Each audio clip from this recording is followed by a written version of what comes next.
formulations.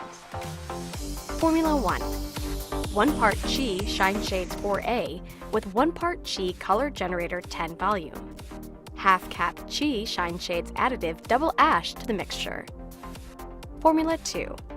1 part Chi Blondest Blonde, 1 part 20 volume. Formula 3. 1 part Chi Shine Shades 6RB, 1 part Chi Color Generator 20 volume. Step 1.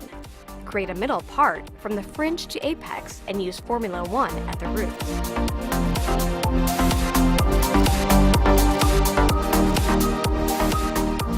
Step 2. Start 1 inch away from the middle part, taking diagonal forward subsections. Use the slicing technique with a foil to apply Formula 2. Step 3. Use Formula 3 on the subsections in between the foils. Then repeat Step 2 and 3 around the perimeter using Formula 1 and 3. Step 4.